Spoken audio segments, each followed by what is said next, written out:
Bismillahirrahmanirrahim. Assalamualaikum warahmatullahi wabarakatuh.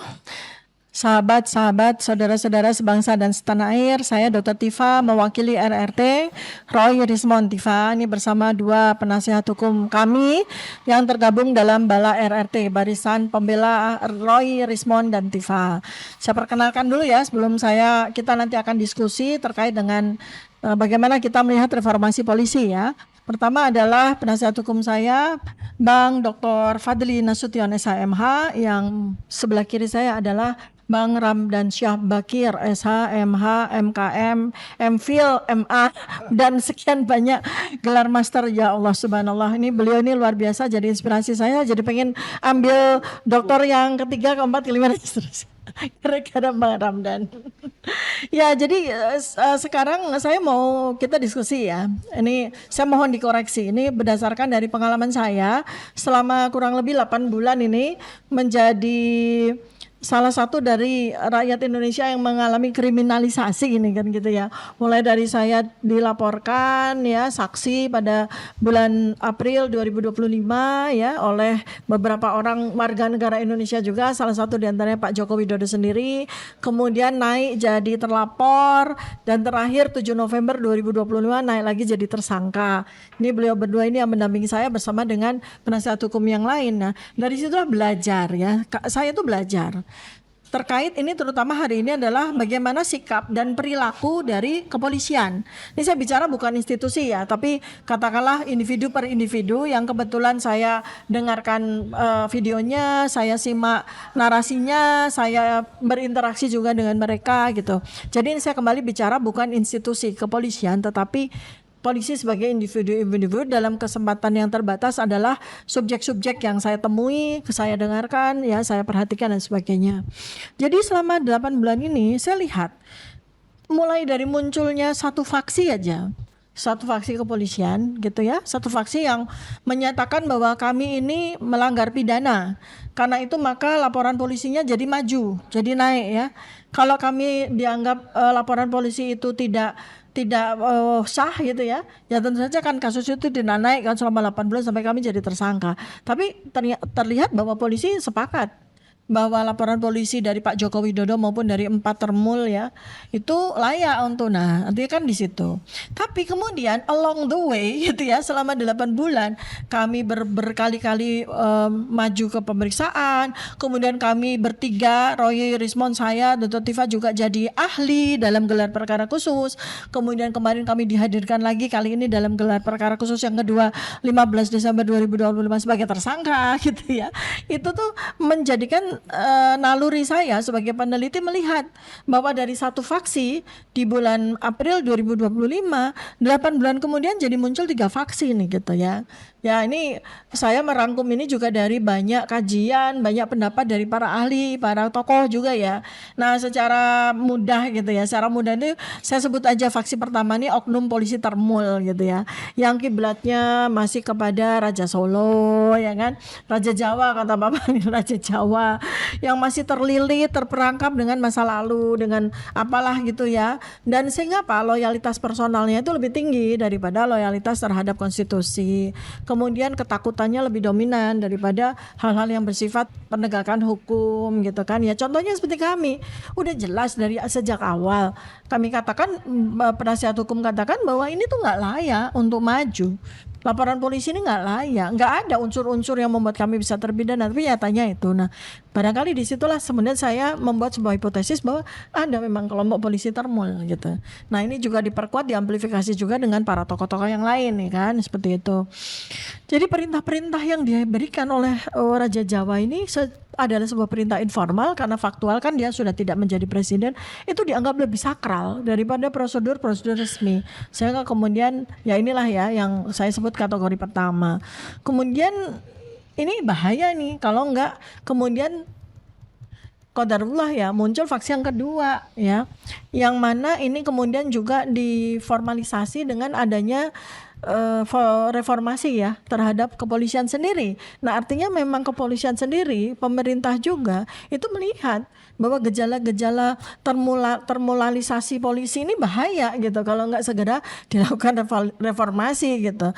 Nah, untuk itu maka kemudian muncullah faksi yang kedua, yaitu professional police ya, atau enlightened police. Jadi polisi yang profesional dan mendapatkan pencerahan ya dari berbagai macam pengalaman mereka. Jadi ini ada, faksi ini sudah muncul.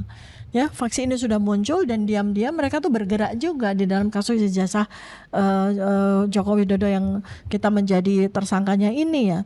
Mereka bekerja sesuai standar operasional prosedur, mereka menghormati hukum-hukum acara, mereka menjaga juga martabat dan profesionalitas dari dirinya. Dan faksi ini yang kemudian memunculkan sebuah gaung diam-diam dalam senyap bahwa memang ini ada sesuatu yang nggak beres gitu. Dan itu ya memang karena kekuatannya mungkin belum cukup signifikan, sehingga mereka juga diam-diam. Tapi ya mereka adalah teman-teman diskusi kami RRT gitu kan ya, seperti itu. Jadi ini kasus ini bukan kasus, ini adalah hal yang nggak beres, tidak wajar. Kasus ini bukan kasus biasa. Nah, masalahnya adalah karena masih ada faksi yang pertama dan faksi yang kedua ini sepertinya gerakannya masih belum bisa leluasa ya, sehingga kemudian jadi muncullah faksi ini masih mempertahankan loyalitas informal kepada personal dan faksi yang sudah muncul profesional. Nah, harapan saya adalah nanti dengan Komite Percepatan Reformasi Polisi, kemudian juga polisi-polisi dari Pak Presiden Prabowo Subianto, maka polisi yang profesional dan enlightened ini yang tercerahkan ini semakin mendapatkan tempat dan semakin banyak jumlahnya.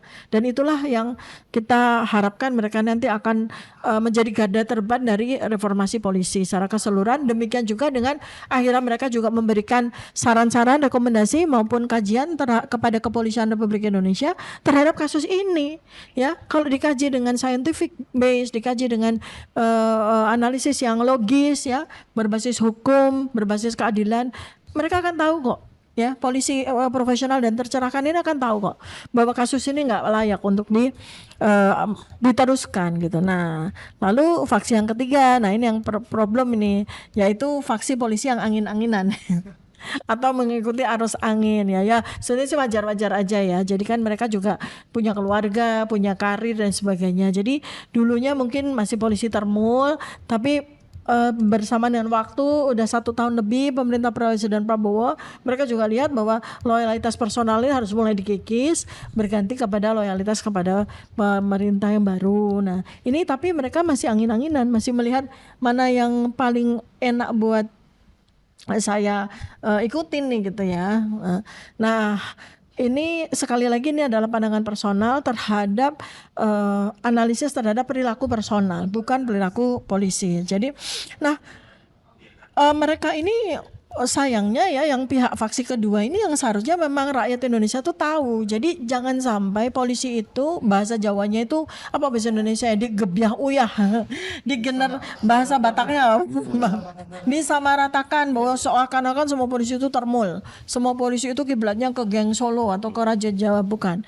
Ada bagian dari yang kami temui, kami analisis juga RRT analisis polisi yang sudah mulai enlightened, sudah mulai tercerahkan, polisi yang ingin bersikap profesional, dan kami temui dan mereka adalah narasumber kami, mereka teman diskusi kami, dan mudah-mudahan nantilah mereka mulai berani bicara, mereka mulai berani memberikan pendapat ya. Nah sementara memang para purnawirawan sih ini ya yang sebagian besar yang kami lihat dari polisi-polisi yang profesional, mudah-mudahan nanti polisi-polisi aktif udah mulai muncul speak up. Dan itu sangat membantu di dalam proses reformasi polisi. Nah itu dulu ya sebagai pembuka. Silakan Bang Fadli dulu atau Bang Ramdan dulu. Silakan Mbak. Terima kasih Bu Dokter. Bismillahirrahmanirrahim. Assalamualaikum warahmatullahi wabarakatuh. Waalaikumsalam. Menarik apa yang disampaikan Bu Dokter Tifa tadi ya. Ada dugaan 3 faksi di internal institusi Polri dengan 3 klasifikasi tadi. Nah, menurut hemat saya, faksi itu terjadi ketika adanya politicking di internal institusi. Tapi ketika mereka sebagai aparat penegak hukum bekerja berdasarkan hukum, by law, ya kan, menjalankan aturan the rule of law dengan baik dan benar sesuai dengan aturan KUH pidana, KUHAP dan berbagai aturan yang seharusnya mereka jalankan, gitu ya. Makanya saya ingat betul itu, aparat penegak hukum itu adalah pelaksana undang-undang, bukan penafsir undang-undang. Oleh karena itu, ketika mereka konsisten saja, ya tidak ada politicking di internal, maka hemat kami tidak akan ada perkara ini. Tidak akan jadi tersangka Roy, Rismond, dan Tifa. Kan begitu. Ya, ini dalam perspektif hukumnya gitu. Nah, sekalian kita melakukan refleksi akhir tahun ya. Ini kebetulan juga hari ini kan hari terakhir di tahun 2025, tepatnya 31 Desember 2025, ya kan? Kita coba merefleksi penegakan hukum di era pemerintahan Prabowo saat ini. Ini kan sudah jalan setahun ini ya, Bang Ramdan. Nah, Oktober 2025 setahun. tidak banyak memang perkara yang mengundang perhatian publik. Kecuali tipikor ya. Kalau tipikor kan kita lihat kinerja Kejaksaan Agung, triliunan tuh yang dikembalikan ke kas negara. Itu sebuah prestasi. Nah, sekarang ketika kita bicara institusi Polri ya, salah satu perkara yang berjalan ya setahun inilah di tahun 2025 ini yang mengundang partisipasi ataupun minat dari masyarakat adalah perkara ijazah palsu Joko Widodo, ya kan? Nah, kita mulai dari sejak adanya laporan polisi ya di bulan April 2025 gitu ya.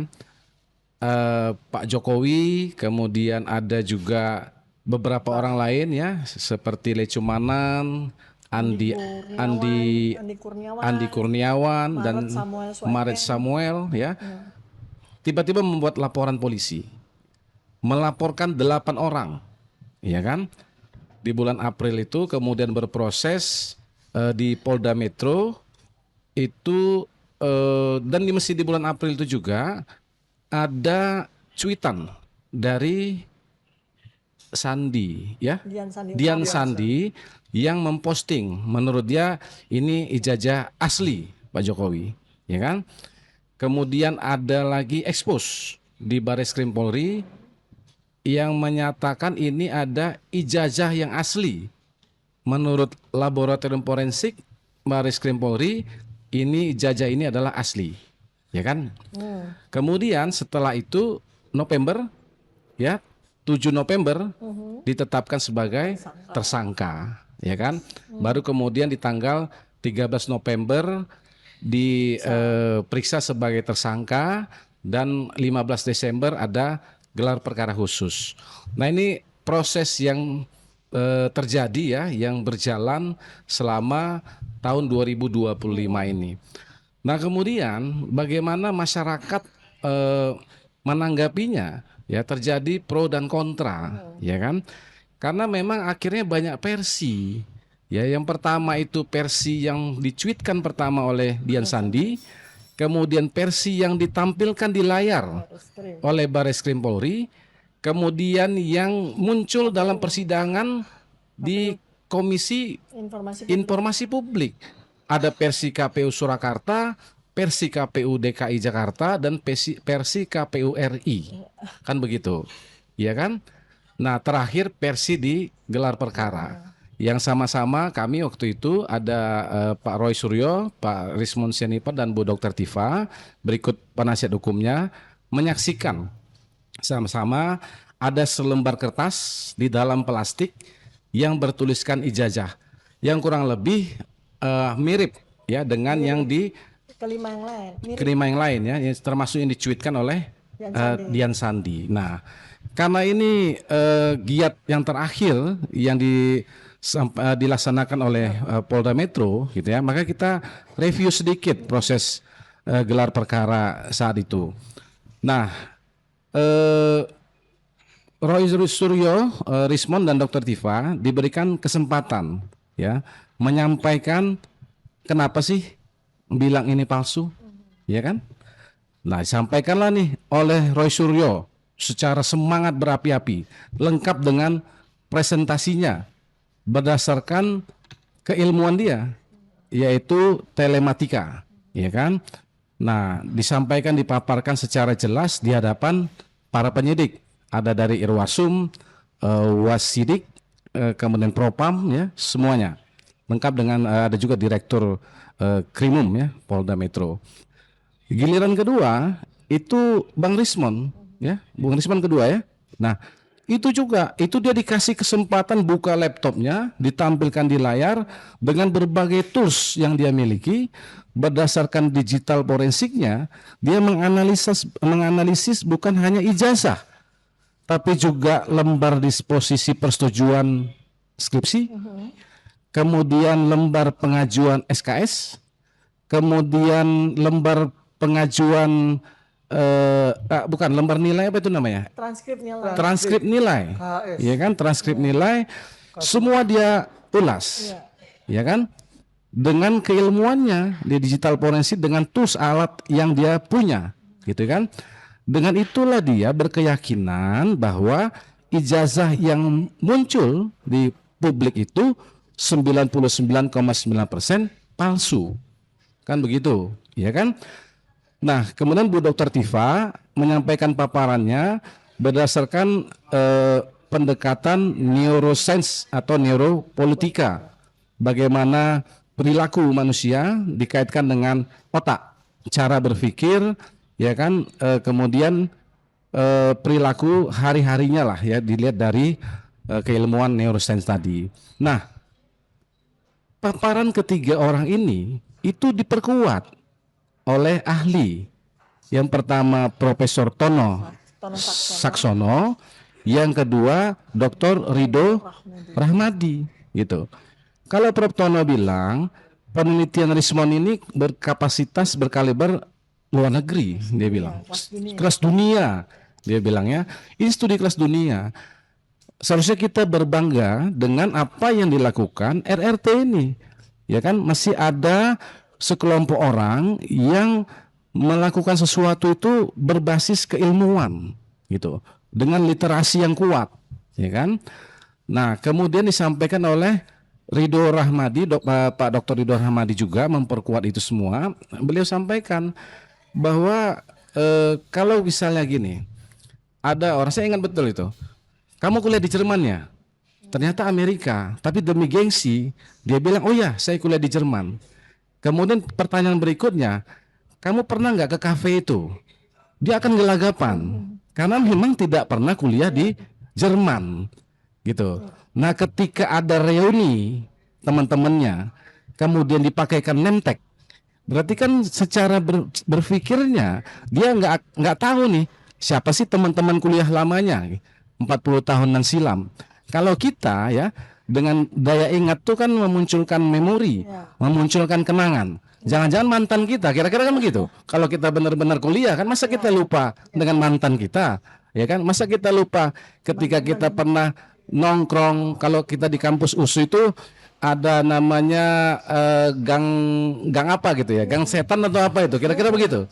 Itu akan menjadi memori-memori sendiri. Kalau kita bolos itu loncat dari jendela, kita larinya kemana? Ngopinya atau nongkrongnya. Nah, ini semua kan akhirnya terakumulasi, ya, bahwa ijazah itu adalah hilir, ijazah itu adalah akhir pencapaian seseorang yang menjalani studi dengan benar, ya, mulai dari mengikuti seleksi, ya kan, kemudian menjalani proses kuliah. Ya, ada teman-teman, ada dosen, kemudian ada tahapan-tahapan per semester. Kalau di zaman dulu itu sarjana muda atau sarjana penuh, apa istilahnya? Sarjana penuh Atau sarjana S1, ya kan? Itu juga menunjukkan bahwa kesulitan memang belajar saat itu, gitu. Belum lagi juga kondisi ekonomi dan sebagainya, nggak mudah juga untuk kuliah di saat itu. Apalagi fakultas kehutanan itu masih jarang dan salah satunya yang favorit, ya, gitu. Nah, ini yang disampaikan oleh RRT, ahli yang dihadirkan, kan begitu. Sayangnya ini tidak seimbang pada gelar perkara khusus itu, pelapor tidak juga menghadirkan ahli. Harusnya kan seimbang. Kalau mereka bilang klaim itu asli, maka buktikanlah secara ilmiah, secara saintifik, secara akademik. Tunjukkan bahwa itu asli. Hadirkanlah ahli-ahli yang mendukung bahwa itu asli. Ya kan? Jadi nggak bisa omon-omon kita bilang selembar kertas itu ijazah asli. Ya kan? Kemudian minta pembenaran dari rektor UGM, ya kan? Kemudian minta pembenaran dari aparat penegak hukum. Nggak bisa begitu. Ya kalau kita bilang itu asli, buktikan. Ini kan tidak. Dia hanya menyampaikan secara normatif, ya. Ini harus diproses hukum, harus segera dilakukan penahanan, harus segera persidangan dan sebagainya. Nanti akan dibuktikan di persidangan. Ya tidak bisa seperti itu. Nah jadi menurut kami ya, kegiatan terakhir di gelar perkara khusus itu seharusnya memberikan keyakinan kepada penyidik untuk mengambil satu kesimpulan bahwa perkara ini layak untuk dihentikan. Karena memang tidak mencukupi 2 alat bukti. Ya walaupun kita catat nih, ada dibilang 709 dokumen, ya. Kemudian ada juga disebut 131 orang saksi, 22 orang ahli, 17 barang bukti, ya. Maka berkesimpulan 8 orang jadi tersangka. Nah, kualitas pembuktian itu bukan pada kuantitinya, ya, bukan pada jumlahnya, gitu, supaya masyarakat juga tahu. 131 saksi itu hitungannya adalah 1 keterangan saksi. Begitu juga dengan ahli, 22 orang ahli juga dihitung 1 keterangan ahli. Begitu juga dengan 709 alat bukti surat dan 17 barang bukti, ini juga hitungannya 1 alat bukti surat. Yang harus saling berhubungan dan saling menguatkan tentang suatu kejadian, ya kan?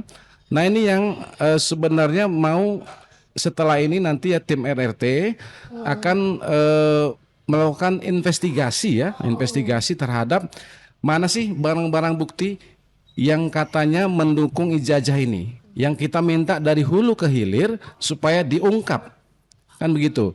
Benar nggak sejak awal masuk sampai dengan menerima ijazah sampai dengan wisuda, benar nggak itu ijazah palsu atau asli ya atas nama Joko Widodo. Saya kira begitu, Bu Dokter. Baik, terima kasih Bang Fadli Nasution ya. Luar biasa nih. Mungkin Bang Ramdan bisa menambahkan sebelum saya nanti wrap up ya. Makasih Dok, juga makasih teman-teman yang selalu setia menyaksikan channelnya Dr. Tifa maupun channelnya Refli Harun dan LNP channel. LNP juga ada. Nah ini semakin banyak berkembang yang tentu saja edukasi pendidikan terkait dengan hukum, edukasi politik juga kemudian berjalan hingga hari ini. Yang kedua saya ingin mengedepankan kalau pada aspek hukum tadi sudah banyak dibahas ya, tetapi background saya salah satu dari sebenarnya Dr. Tifa nyebut seringkali 11, padahal sekarang sudah beranjak 13. Satu yang saya pelajari adalah kriminologi di FISIP UI. Dalam kriminologi itu kita ada 2 kajian yang dilakukan biasa tentang pencegahan kejahatan dan kemudian kuratif atau kemudian penologi. Dalam pencegahan kejahatan kita bicara tentang polisi. Dan polisi tentu saja ada beberapa, tadi kalau Dr. Tifa menyebutkan ada 3 tipologi polisi yang bad cop, good cop, satu lagi komsi komsah lah. Komsi komsah itu kalau bahasa Perancisnya ya gini ya gitulah kira-kira. Tapi tentu saja saya melihat bahwa yang namanya polisi itu tentu saja tadi sudah disebutkan oleh teman saya Mas Fadli Nasution bahwa polisi itu adalah bukan penafsir undang-undang, tapi dia pelaksana undang-undang. Itu sudah betul. Dan untuk melaksanakan undang-undang jelas ada undang-undang kepolisian, ada kitab undang-undang hukum acara pidana sebagai pedoman, dan juga ada peraturan Kapolri nomor 6 tahun 2019 tentang manajemen penyidikan tindak pidana. Jadi kalau kita bicara polisi sebagai pelaksana undang-undang, ini sudah sebangun dengan apa yang disebut negara kita negara hukum atau Rechtsstaat. Ini bukan negara Machtstaat, negara kekuasaan. Ketika polisinya zaman Pak Jokowi, zamannya Pak Prabowo, atau zaman berikutnya setelah 2029, dia adalah aparat penegak hukum yang acuannya itu adalah peraturan ketentuan undang-undang yang berlaku. Contoh dalam manajemen penyidikan tindak pidana yang nomor 6 tahun 2019 misalkan, untuk kemudian betul nggak sih kasus yang dihadapi Ibu Dr. Tifa maupun Rismon itu sudah sesuai dengan proses. Karena kita belum masuk kepada materi ya, masih dalam due prosesnya. Pertama, ada suatu hal yang perlu kita pertanyakan, kenapa kemudian kok penyidik yang awalnya memanggil Dr. Tifa, kemudian Roy Suryo dan mungkin Rismon sebagai saksi, kok tiba-tiba pada fase berikutnya itu menjadi justru tersangka. Padahal dia menjadi ahli kan, dipanggil untuk itu. Apakah kemudian ahli, jangan-jangan besok semua ahli dikriminalisasi menjadi kemudian tersangka. Apakah proses ini sudah benar? Makanya kemudian muncul DUMAS, pengaduan masyarakat. Pertama, bisa saja melakukan pra-peradilan. Teman-teman lagi mengkaji itu ya, Dok ya, Mas Fadli ya, terkait dengan potensi melakukan pra-peradilan karena ada KUHP dan KUHAP yang baru nantinya. Yang kedua tentu saja pengaduan masyarakat yang kemarin memunculkan gelar perkara khusus. Gelar perkara khusus ketika ada pengaduan masyarakat tentu saja harus dilihat kembali. Misalkan tadi dilihat kembali di mana? Kalau namanya polisi masyarakat pasti dia membutuhkan, kalau di bahasa Jepangnya koban. Di pihak kepolisian tuh teman-teman PTIK maupun yang sekolah berikutnya pasti tahu tentang polisi masyarakat atau koban. Polisi masyarakat itu dia seperti masyarakat biasa, dia berkeliling. Padahal polisi, karena gini, mau berapa banyak pun polisi tanpa kemudian partisipasi masyarakat, maka ya kejahatan akan semakin banyak. Banyak orang-orang baik tidak mau turut kayak Roy Suryo, Rismon, atau Dr. Tifa mau mengungkapkan fakta kebenaran tentang yang terjadi, maka ya potensinya adalah ya tidak bisa polisi sendirian mengungkapkan fakta-fakta yang terjadi di masyarakat. Jadi saya kembali pada polisi masyarakat itu membutuhkan masukan masyarakat. Nah, masukan masyarakat itu macam-macam. Ada kemudian tadi DUMAS, ada kemudian dari akademisi, ada kemudian bisa saja CCTV, bisa juga dari universitas, di mana menurut saya semua yang harus didapatkan oleh polisi itu datanya harus valid. Mau dari kampus, mau dari masyarakat, mau dari kemudian dari pihak-pihak lain atau pelapor seperti Dr. Tifa, itu satu prinsip, valid datanya. Kalau datanya tidak valid, maka itu kemudian bisa dibuang. Tidak layak untuk dijadikan bukti ya Fadli ya, bahwa itu bukti itu harus kemudian otentik, didengar langsung, dilihat langsung, kemudian mau didapat langsung. Kalau itu kemudian tidak otentik, data bahasanya lebih tidak valid, maka ya tidak layak dijadikan yang namanya sebagai barang bukti. Yang kedua tentu saja di samping valid, kita harus menyatakan bahwa ini juga reliable. Mau data dari KPU Solo, mau data itu KPU Provinsi DKI Jakarta, mau KPU pusat maupun dari Barreskrim maupun yang lainnya, itu reliable. Sama persis. Mau dari temannya dari angkatan 85, mau dari pihak lain, ya sama. Nggak mungkin kemudian beda-beda. Yang satu tanda tangannya mencong kanan, yang satu mencong kiri, yang satu kacamata, yang satu kacamata, itu kan tidak reliable. Artinya prinsip-prinsip penyidikan sama dengan prinsip yang namanya penelitian ilmiah. Dia harus valid dan reliable. Tidak valid dibuang, tidak reliable itu dibuang. Tidak mungkin kemudian data tidak valid dan tidak reliable bisa menjadikan Roy Suryo, Rismon maupun Dr. Tifa sebagai tersangka. Karena pada prinsip-prinsip validitas dan reliabilitasnya itu tidak benar terpenuhi. Dan balik lagi, jadi kita ini hal-hal yang umum di masyarakat ya. Jadi ketika ada suatu kejadian tabrakan atau menabrak, polisi nggak bisa kemudian berasumsi, tetapi nggak mengumpulkan data dan fakta sehingga kemudian saksinya ada saksi melihat langsung, buktinya juga dari bukti yang valid dan reliable, kemudian ada yang lainnya misalkan ahlinya memang ahli. Bukan ahli sembarang ahli, semua bisa ahli. Dia harus spesifik. Tentu saja ini merekonstruksi suatu fakta bahwa ijazah Pak Jokowi palsu atau tidak. Dan menurut saya ini harus dilakukan oleh institusi kepolisian. Mau itu polisinya yang yang 1, 2, 3 atau apapun, yang pasti itulah prinsip-prinsip 21 negara hukum atau Rechtsstaat. Dan polisi harus mengabdi pada yang namanya aturan hukum, bukan pada mahstat atau pada kekuasaan atau elit. Mau elit kepolisian maupun elit yang namanya elit kekuasaan.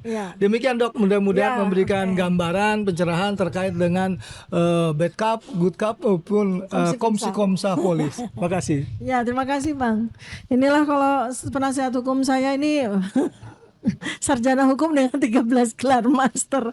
Salah satu yang sangat berguna buat kita ya kriminolog, master kriminologi dari UI, luar biasa ya Bang Ramdan ya. Jadi ilmunya banyak sekali dan bisa kita gunakan untuk membantu kami RRT ini di dalam melakukan penelitian yang sangat mendalam, komprehensif, kompleks ya terkait dengan ijazah Joko Widodo beserta 709 dokumen yang lain ya. Untuk diketahui masyarakat bahwa saat ini saya ya secara tersendiri sedang melakukan analisis berbasis Bayesian method ya, dengan beberapa foto-foto yang waktu di Bareskrim itu muncul. Foto-fotonya dari yang diklaim sebagai foto dari Joko Widodo, termasuk foto-foto yang ratusan foto-foto yang dikirimkan oleh para netizen kepada saya, termasuk juga foto-foto yang diklaim itu sebagai foto-fotonya Joko Widodo, mulai dari remaja, kemudian waktu mahasiswa dan sebagainya. Saya lakukan sebuah penelitian berbasis Bayesian method, artinya menggunakan basis matematika model. Dan ini hasilnya sangat menarik, mungkin bisa jadi satu buku sendiri ya. Jadi Bayesian method, matematika model terkait dengan analisis terhadap berbagai macam foto-foto dari Joko Widodo. Ya. Nah, dan mengapa saya pentingkan? Karena ini juga bagian dari 709 dokumen itu, Bang Randa, Bang Fadli. Maka perlu saya lakukan penelitian. Dan seperti kata Dr. Ridho Rahmadi, matematika itu nggak bisa bohong. Ya, makanya saya pakai Bayesian, makanya saya pakai model matematika.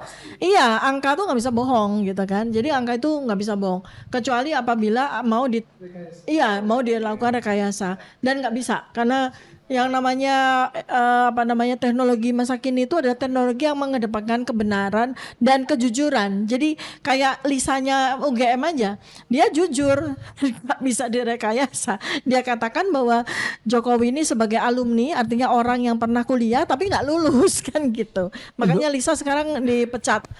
Ya Dok, tapi mau merekayasa tadi ijazah atau dokumen atau akta otentik itu pasal 32 Undang-Undang ITE memodifikasi. Justru kenapa malah jadi kita yang diperkarakan dengan pasal 32 35 itu ya. Jadi gini, kesimpulan dari hasil diskusi kita yang sangat menarik sore ini adalah bahwa dalam pengamatan saya secara pribadi, ini saya harus katakan secara pribadi ya, untuk sebagai pertanggungjawaban etika dan moral saya, bahwa selama 8 bulan saya mengamati bahwa memang terjadi polarisasi di polisi. Yang tadi saya sebut sebagai 1 faksi polisi termul, 2 polisi profesional, 3 adalah polisi angin-anginan yang dibahasakan oleh Bang Ramdan itu saya ingat sekali ya, itu kan sebuah yang lazim sekali, ada good cop, ada bad cop, dan ada komsi komsa cop.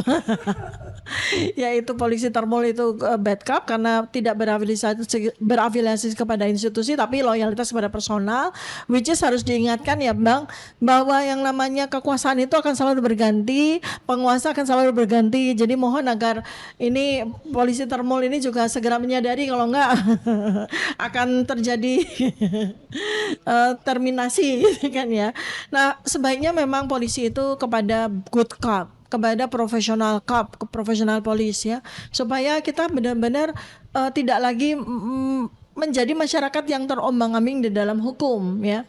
Nah, kemudian mengapa saya sampai pada simpulan, karena memang 8 bulan ini waktu yang sangat panjang ya kan. Sangat tidak lazim pada sebuah kasus ya. Nah, inilah maka muncul ya polarisasi dan kemudian muncul aksi dan perilaku dari ketiga faksi ini gitu. Nah, ini yang nanti akan kita dalami lagi ya dalam berbagai diskusi berikutnya ya Bang Fadli, Mbak Ramdan. Terima kasih banyak semuanya. Mudah-mudahan apa yang kita sampaikan pada hari ini bermanfaat bagi seluruh sahabat-sahabat, saudara-saudara sebangsa dan setanah air. Billahi taufik wal hidayah. Wassalamualaikum warahmatullahi wabarakatuh.